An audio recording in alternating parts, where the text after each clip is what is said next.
Բարև ձեզ, Arm Radio-ի եթերում սոցիալական ցանցերի տեսությունն է շաբաթվա ամփոփիչ թողարկմամբ։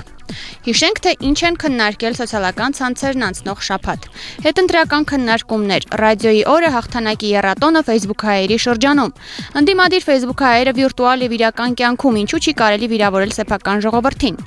Այժմ այս եւ սոցցանցային այլ քննարկումների մասին առավել մանրամասն։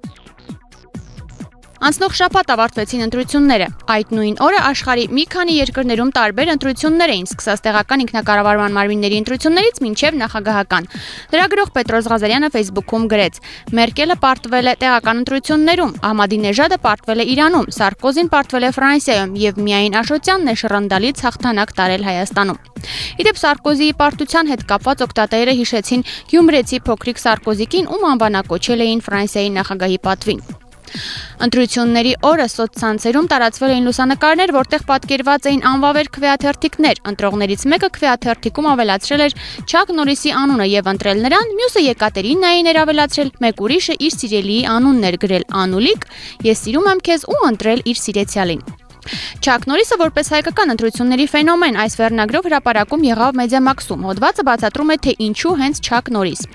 Բանն այն է, որ 1 տարի առաջ հայկական համացանցի առավել ակտիվ անդամներ սկսեցին օգտագործել ամերիկացի հայտնի մարզիկ եւ դերասան Չակ Նորիսի անունը որպես ամենակարող մարդու հավաքական եւ երգիծական կերպար։ Եվ քանի որ ընտրական օրենսգրքով քվեաթերթիկում նախատեսված չէ բոլորին դեմ տողը, ապա շատերը քվեաթերթիկում ձեռքով ավելացրել են Չակ Նորիսի անունն ու քվեարկել նրա օգտին, այդ կերպ արտահայտելով իրենց անհամաձայնությունը առկա թեկնածուների եւ կուսակցությունների հետ։ Մեկնաբանեց Մեդիամաքսը։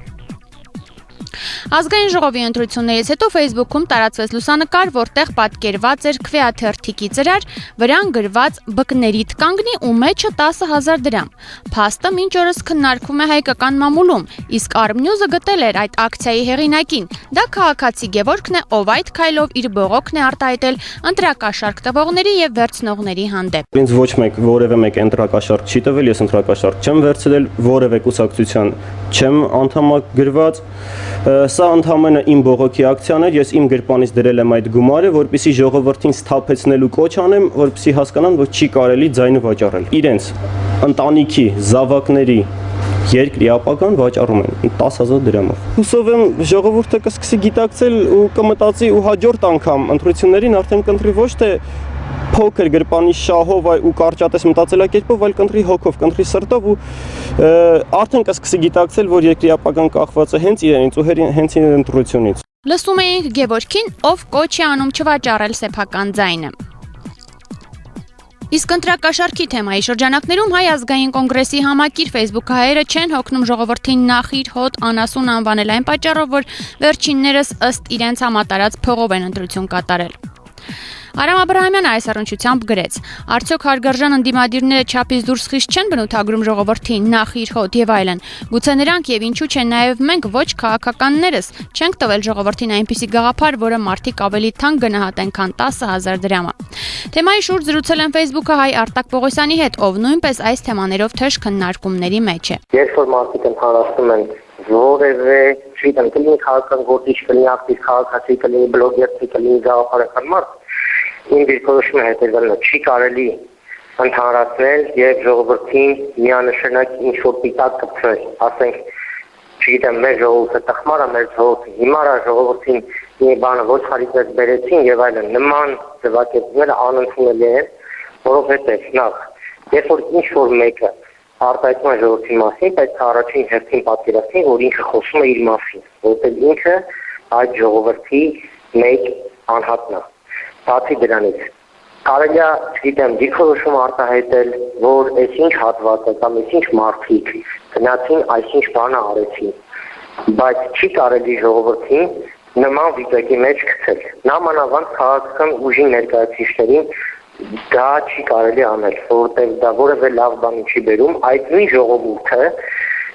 օտարվում է ոչ միայն այդ քաղաքական ուժից կամ հակառակորդ քաղաքական ուժից, այլ ընդհանրապես քաղաքական ուժից եւ իշխանությունից եւ ընդդիմությունից։ Եվ մյուս ընտրություններում բումերանգի էֆեկտով այդ նույն բանը վերադառնել է նույն տվյալ մարդուն,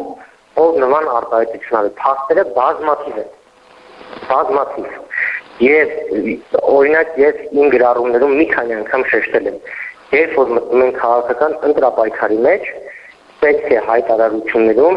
բավականին զգույշ լինել, հայտարարություններում ոչ միայն ժողովրդի, այլ մրցակից քաղաքական ուժերի նկատմամբ կամ քաղաքական ուժերը ներկայացնող անհատների գնահատական տալու մասով չի կարելի մարդկանց ասել մի բան, որտեղ քաղաքականությունը փոխվում է, շահերը փոխվում են եւ պետք է մտածել, որ վաղը գուցե դու ստիպված ես լինելու համագործակցել տվյալ քաղաքական ուժի հետ։ Եվ չի կարելի քաղաքական պայքարում խառնել ժողովրդին, այսինքն ոչ թե խառնել ժողովրդին, ժողովուրդը մասնակցում քաղաքականությանը, բնականաբար հիմնական աղբյուրն է, բայց չի կարելի քաղաքական մրցապայքարից հետո որակումներ տալ ամբողջ ժողովրդին։ Դա սխալ գաղափարական աշխատանք է, ինչը հանգեցնելու է հասարակության ավելի դեգրադացմանը եւ ոչ առողջացմանը։ Լսում էինք Facebook-ը հայ Արտակ Պողոսյանին։ Ընդհանրապես գրագետ եւ հարգալից խոսքը պետք է ամենուր։ Մայիսի 7-ը ռադիոյի օրն է, որը նշվեց նաեւ սոցցանցերում։ Facebook-ը հայ Լիլիթ Ավագյանը, ով 90-ականներից աշխատում է ռադիոյում եւ իր գործունեությունն սկսել է հանրային ռադիոյի Երևան ծրագրից, որն այսօր գոյություն չունի, մեծ զրույցում ասաց, որ այսօրվա ռադիոյում աշխատել է խաղուպար է տեխնիկական հագեցվածության իմաստով։ Իմ լրագրողական գործունեությունը սկսել եմ հանրային ռադիոյի Երևան ծրագրից, ուսանողներ ենք եւ աշխատում ենք, ինչպես ասում են, առանց մեծ խնայելու։ Ինքս պատրաստ էի ամեն օր նորքի երկրորդ զանգվածից ոտքով հասնել կենտրոն, որպեսզի 3 րոպեանոց ռեպորտաժ պատրաստեմ։ Տեխնիկական հնարավորությունները այսօրվա հետ համեմատել են նույնն է, ինչ համեմատենք, ասենք, հանրապետական կուսակցության ձայները եւ դեմկուսի ձայները ընտրություններից հետո։ Հսկայական բաբիններ էին մոնտաժը արվում էր մխրատի օգնությամբ եւ միակ մխիթարությունը այն էր, որ գիտենք, որ Արտավազ Փելեշյանը եւս իր բացառիկ մոնտաժին հասել է մխրատի շնորհիվ։ Հիշում եմ նաեւ, թե որքան էինք աշխատում մեր խոսքի գրագիտության վրա։ Հայրս ով լեզվաբան էր, յուրաքանչյուր հաղորդումից առաջ ինձ միշտ հիշեցնում էր, որ ուշադիր կլինես այսօր դե հաղորդումը լսելու է նաև Գևորգ Ջահուկյանը։ Իսկ հիմա ես որքան հաճախ չի ստացվում, սակայն ես լսում եմ ռադիո, զգում եմ, որ լրագրողներից շատերը դժվար թե իրենց կասկանդեն գրագետ խոսքով, եթե իմանան անգամ, որ իրենց Մեսրոպ Մաշտոցն է լսելու։ Լսում էինք Facebook-ը հայ Լիլիթ Ավագյանին։ Հետո եկավ մայիսի 9-ի եռատոնը, համացանցը լի էր Արցախի զինուժի շքերթի մասին պատմող նյութերով, լուսանկարներով, ֆիլմերով, հուշերով։ Վահագն Սարոյանը Facebook-ում գրեց, որ Արցախի զինուժի շքերթից հետո Ալիևին հաստատ ինֆարկտ կխփի։ Իսկ ինչ գրեց ադրբեջանական մամուլը մեր հաղթանակի օրվա կապակցությամբ։ Պատմեց ադրբեջանագետ Facebook-ը հայ Անժելա Էլիբեգովան։ Ադրբեջանական մամուլում ինֆորմացիան բաժանվում է 2 տիպի։ Մեկը զավեշտալի պատմություններ, որոնք իբր տեղ են ունեցել Շուշիի ազատագրման, իսկ ադրբեջանցիների տեսանկյունից իհարկե բռնազավթման ժամանակ ֆանտաստիկ ինչ-որ պատմություններ են պատմում ադրբեջանցի զինվորների քաջության, արիության նման ինչ-որ երևույթների մասին, որոնք իհարկե ոչ մի փաստացի հիմունքներ չունեն, բայց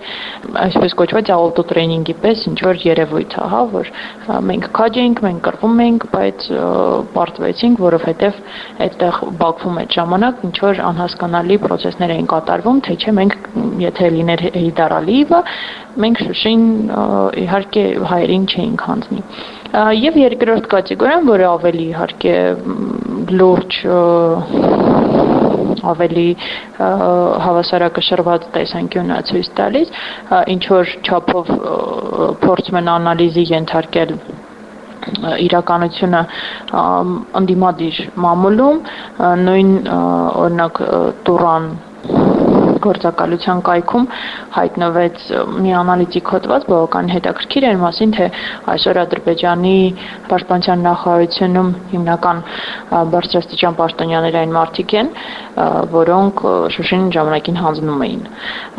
Եվ բավական հետաքրքիր անալիզ արված, թե ինչպես դա եղավ եւ այլն, այսինքն գերակայում են 2 տեսակի նյութեր իրենց լրատվական դաշտում։ Դա օբյեկտիվ գնահատական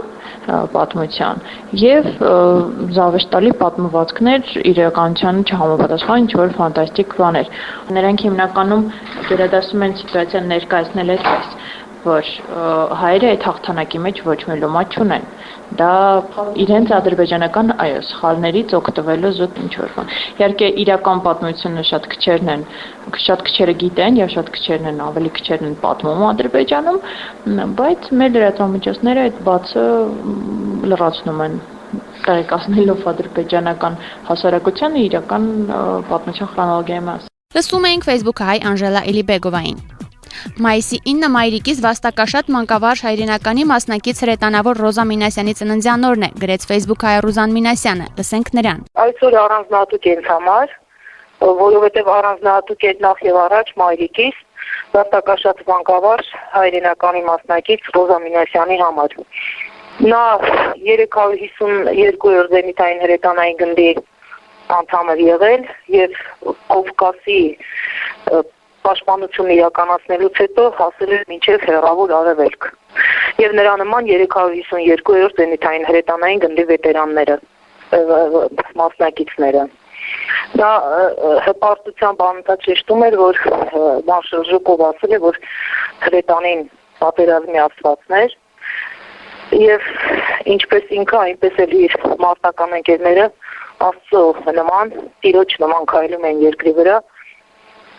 զգալով իսկապես իրենց տերն այս երկրի վրա, որովհետև երկիրը նախ եւ առաջ այն տարածքներ, որ իրենք պաշտպանել են եւ այն տարածքներ, որտեղ իրենց մարտական եւ հետագա ընկերությունը մկրտվեց ու թրծվեց։ Ռուզանի մայրը նաև իր ընկերուհիների հետ մեկնել է Արցախ ազատամարտի տարիներին, իսկ Ռուզանին խորհուրդ չեն տվել մեկնել, ահա թե ինչու։ Երբ պատերազմը Արցախյան արդեն սկսվեց, 89 թվականին մայրս մանկավարժ վետերանների ակումբի 89 թվականի հոկտեմբերի 28-ին նոյեմբերի մինչև 5-ը նրանք առաջին ուղղափիռով փոքր օդանավականից Էրեբունու գնացին Չարենցի Ստեփանակերտի 7 դպրոց, որտեղ առաջին այցը կատարեցին այնտեղ եւ գրենական պիտույքներ եւ պատերազմի մեջ գտնվող արցախցիներին առաջին լուրջ օգնությունը տարան։ Ինչու պատերազմի վետերանները գնացին, որովհետեւ այդ ժամանակ ռուսական բանակներ եւ հարգանք կար սովետական զինվորի եւ փոքր օդանավականից երբ տարվում էր անհրաժեշտ պիտույքները չէին ստուգվի, որովհետև տանողը նախկին սովետական բանակի զինվորներ էին։ Ելիզավետա Կարապետյանը եւ որը հիմա ներկայումս գտնվում է Ամերիկայի Միացյալ Նահանգներում, մանկավարժ վետերանների ակումբի նախագահի հետ եւ մանկավարժական համալսարանի վաստակաշատ դասախոս Սեդա Միրզոյանի հետ։ Այդ երեքով մեծ տարիքի կանայք 89-ին գնացին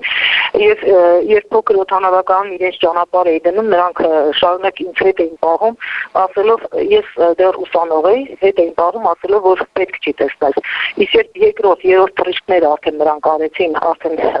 Ղարաբաղ, նրանք հաստատական միտով էին ասում էին Ղարաբաղում մագնիս է, դու որ գնաս դու կհիվանդանաս, դու էլ չես Ռոզա ասում էին, դու չես փրկի աղջկա, ու այդպես էլ եղավ։ Հետագայում երբ ես էի արդեն գնում Արցախ, ես հասկացա թե ինչ ասել է իրենց բառերով Ղարաբաղը մագնիս է։ Ես իսկապես շատ բարձր եմ գնահատում բոլոր մեր պատերազմի մասնակիցների մեր դերումը հայրենական մեծ պատերազմում եւ ուզում եմ այդ հայրենասիրությունը ոչ թե գրասենյակային լինի, ոչ թե Facebook-յան, ոչ թե բացիկային, ոչ մի բացիկ դրեցին պատին եւ դրանով ավարտվեց այդ հայրենասիրությունը, այլ իրական լինի, որովհետեւ նրանք շատ քիչ են մնացել եւ նրանց համար ընդամենը կարևորը հիշողությունն է ու գնահատականքը։ Նրանք բավարարվել են ոչ թե առանձնատներով, ինչպես հիմա են բավարարվում շատերը, այլ նրանք բավարարվում են ընդամենը փոքրիկ պատվոգրերով եւ այդ գնահատականի համար նրանք շատ շնորհակալ են։ Նրանք չէին կարող բառերով ներկայացնել, թե ինչ են զգում, երբ իրենց համար ասում են հայրենասեր ես։ Նրանք չէին թմկարում իրենք հայրենասեր են։ Նրանք իրենց պարտքն են կատարել հայրենիքի հանդեպ եւ այդպես էլ դաստիարակել են իրենց ժողովրդին։ Լսում էինք Facebook-ը հայ Ռուզան Մինասյանին։ Իսկ Շուշիի ազատագրումը թշնամու դեմ մղած պայքարն ու հաղթանակը ընդդիմադիր ուժերից ոմանք փորձում են սեփականաշնորհել, բայց նախ սեփական երկրի ներսում թշնամանքի մասին։ Հիշենք, որ ՀԱԿ վերջին հանրահավաքի ժամանակ այրվեց ՀՀԿ-ի դրոշը։ Դեռ ապրիլի 24-ին որոշ Facebook-հայեր կարծիք հայտնեցին, որ չարժեր այրել Թուրքիայի դրոշը, դա թուլության նշան է։ Այս առնչությամբ զրուցել եմ ՀԱԿ համակիր Վիլեն Գաբրիելյանի հետ, ով ցանցում հայտնի է Նավակ Ճոճողը անունով։ Ճիշտ է ՀՀԿ-ի դրոշը այրել։ Չէ՞ որ մենք ապրիլի 24-ին, երբ որ Թուրքիայի դրոշը այրեցին, շատերը ասացին, որ դա թուլության նշան էր։ Ճիշտ էր արդյոք ժողովրդի մեջ նման ատելություն սերմանել։ Ինձ թվում է անկեղծ ասել, եթե անկեղծ, այդ ատելության բան չի, այդ մենք չենք սերմանում այդ ատելությունը։ Թուրքիայի դրոշը խի են վառում, ասենք։ Նրա համար են վառում, որտեղ Թուրքիան ժամանակին իրեն տենց է պահել, որ հիմա, ասենք, ես կարող եմ իմ պատկերացնում դա սխալ լինի, բայց ինչ-որ մի տեղ էլ Թուրքիան իրանը տենց պահել։ Իմիգրացիայով հանրապետական իրան հենց տենց է պահում, հենց տենց վերաբերմունք է ինքը իր հանդեպ, ասենք, ապահովել։ Թող իրանք ուրիշ ձև պահեն հաստատ մարդիկ։ Այսինքն հանրապետականը հավասար է թուրքերին, հա։ Չէ, ոչ թե, չէ, ես չեմ հավասարացնում իրանց, հա, հանրապետականների մեջ հայեր են, բայց իմ համար իրանք այս պահին հայեր են սկավիչկա։ Իրանք հա թուրքերին միգուցե հավասար չեն, բայց նույն թուրքերն են իրանց երկրում հիմա լրիվ ուրիշ մակարդակի ընտրություններ են անցկացնում, լրիվ ուրիշ։ Իսկ ինչ է ասում իր համակիրներին հենց նույն հանրահավաքում Լևոն Տեր-Պետրոսյանը։ Ես լիովին հասկանում եմ ձեր զայրույթը անարդար իրականության դեմ, բայց երբեք չէի ցանկանա, որ այդ զայրույթը վերածվեր մաղձի ու չարացածության։ Փաստորեն ՀԱԿ համակիրներն իրենց առաջնորդի խորհրդին չեն հետևում, իսկ Շուշիի ազատագրման օրը նրանք չմոռացան ժողովրդի զինվորի հաղթանակը վերագրել կոնկրետ անձերի։ Զարա Հովհաննիսյանը գրեց. պատմության համար լուծված հարց է։ Շուշին ազատագրվել է առաջին նախագահ եւ զինված ուժերի գերագույն գլխավոր հրամանատար Լևոն Տեր-Պետրոսյանի պաշտոնավարման տարիներին, իսկ նրանք, ովքեր գողանում են հաղթանակի ու ցանկացած ձեռքբերում, նրանք մնալու են պատմության մեջ միայն որպես սեփական ժողովրդի վրա կրակողներ ու սեփական ժողովրդին ստրկացնողներ։ Այս առնչությամբ էլ Վիլեն Գաբրիելյանն ասում է. Եթե մեկը լինի, որ պետք է բացառապես Տեր-Պետրոսյանին դա վերագրի, դա իսկապես ճիշտ չի, բայց ասենց ասեմ, հակառակ կողմից կան մարդիկ, որոնք այդ ժամանակվա Տեր-Պետրոսյանի արածը նսեմացնում են, բացարձակ նսեմացնում են։ Դրա համար մարդիկ պարտադիր շեշտում են Տեր-Պետրոսյանի անունը, որ այն ժամանակ Տեր-Պետրոսյանն է եղել հիմնադիր նախագահը, ու այն ժամանակվա նախագահ ոնց որ հիմիկվա նախագահ գերագույն գլխավոր հրամանատարն է ու հնարավոր չի որ ինքը ընդհանրապես ոնց որ ներկայացնում են որոշ մարդիկ խառնված չլներ այն ժամանակվա գործընթացների մեջ այդ նույն Շուշիի հետ կապված որ բոլորը քանի տարի ասում են չի իմացել այդպես բան ուղղակի հնարավոր չի էլի չի կարող այդպես բան լինի այդ սուտա որ տարածվել են ու կոպիտ ասած կաթիլ տարածվել են նստել է ժողովրդի մեջ այդպես բան չկա այդ մարդը ընտրվել է նախագահ ու հնարավոր չի որ այդ մարդը տեղյակ չլինի այդ process-երից որը տեղի է ունենում թե երկրի ներսում թե երկրից դուրս Իսկ մերս մեջ ասում եմ, տենց ոչ այդ հաղթանակին եմ ասելու բանկար, այդ ուղղակի ոչ որ սենց ասեմ, տվյալ պահին, որ Տեր-Պետրոսյանի ասածը նսեմացվում է, մերոնք էլ տենց են պատասխանում, ուղղակի հիշացնում են, որ ինքն է եղել հիմնադիր նախագահ, ուրիշ ոչ մեկ չի վերագրում բացարձակ դա Տեր-Պետրոսյանին, տենց բան չի կարող լինի։ Լսում էինք Վիլեն Գաբրիելյանին ցանցում հայտնի Նավակ Ճոճողին։ Աղանդների արմատը այս վերնագրով առավոտի խմբագիր Արամ Աբրահամյանը գրեց. Լևոնականությունն անշուշտ աղանդ է, որով տառապում են հիմնականում հետբալզակյան տարիքի էկզալտացված տիկնայք եւ հեղափոխական պատանիները կամ պատանի ձևացողները։ Նման ռոմանտիզմը հատկապես անտեղի է այսօր, երբ ՀԱԿ-ը դարձավ օրենսդիր իշխանության թեև չնչին, բայց մասը։ Իդեպ մանդատներ վերցնելը միանգամայն ճիշտ քայլ էր, պարլամենտական կուսակցություն դառնալը կարող է լավ հակաթույն լինել աղանդավորական մտածողության դեմ։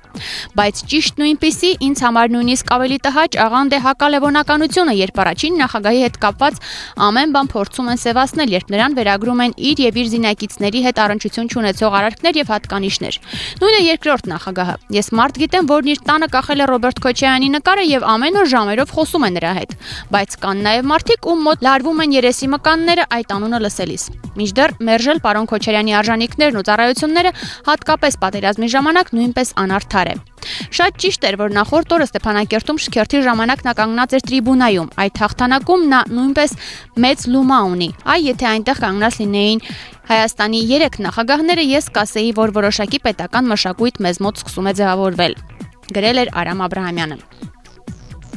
Սոցցանցերում առավել շատ քննարկվող թեմաներից մեկն էլ Հանրապետություն կուսակցության նախագահ Արամ Սարգսյանի քաղաքական հայտարարությունն էր պատգամավորի մանդատը վայր դնելու մասին։ Facebook-հայ Արտակ Եղիազարյանը բազմաթիվ քննարկումներից հետո, որոնք գերադասում եմ չմեջ բերել, հանդես եկավ հայտարարությամբ ուղղված իր կոնգրեսական ընկերներին։ Միայն հարգանքից ու ձեր նկատմամբ ունեցած մեծ սիրուց դրդված չեն պատասխանում վիրավորանքների այն ահռելի չափաբաժնին, որ փորձում եք լցնել Արամ Սարգսյանի եւ Հանրապետություն կուսակցության ուղղությամբ։ Միանշանակ կիսում եմ իր կարծիքը եւ Արամին համարում Հայ ազգային կոնգրեսում եւ ոչ միայն երբևէ եղած ամենապարկեշտ քաղաքական գործիչը, գրեց Արտակ Եղիազարյանը։ Իսկ Facebook-հայ Արմեն Մինասյանն էլ մի դիտարկում արեց ճակատագրի հեգնանքը վերնագրով։ Արամ Զավենիչը քաղաքականություն մտավ Վազգեն Սարգսյանի եւ մյուսների սպանությունից հետո կամ հետևանքով։ Գագիկ Ջահանգիրյանը նույն փաստից հետո կամ հետևանքով շարունակեց պաշտոնեական աճն ու ազդեցության տարածումը։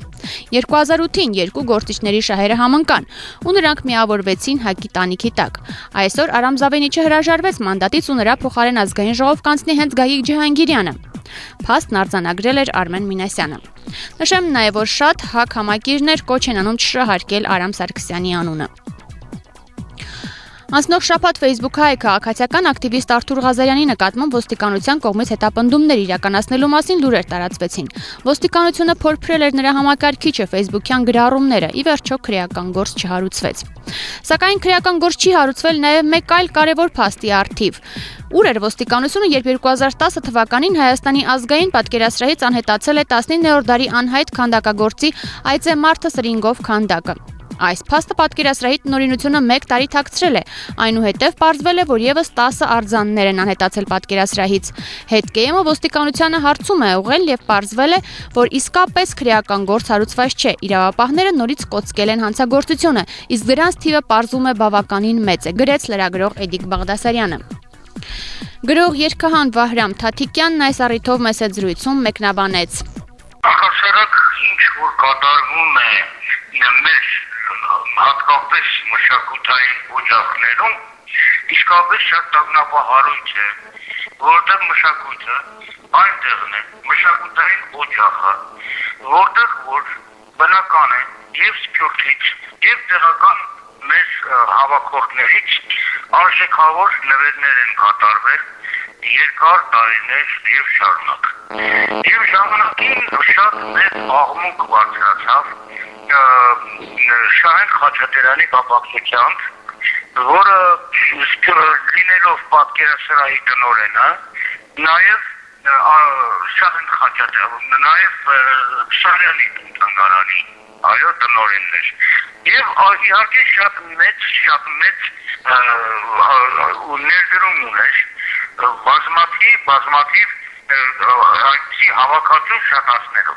Ուղղակի առանց որևէ հիմքի, առանց որևէ հիմնավորման նույն Շահեն Խաչատրյանին գնաց վարկաբեկելու մի գործընթաց եւ նրա թիկունքին որևէ մեկը ոչ միայն չկանգնեց, այլև մամուլը շատ հեշտությամբ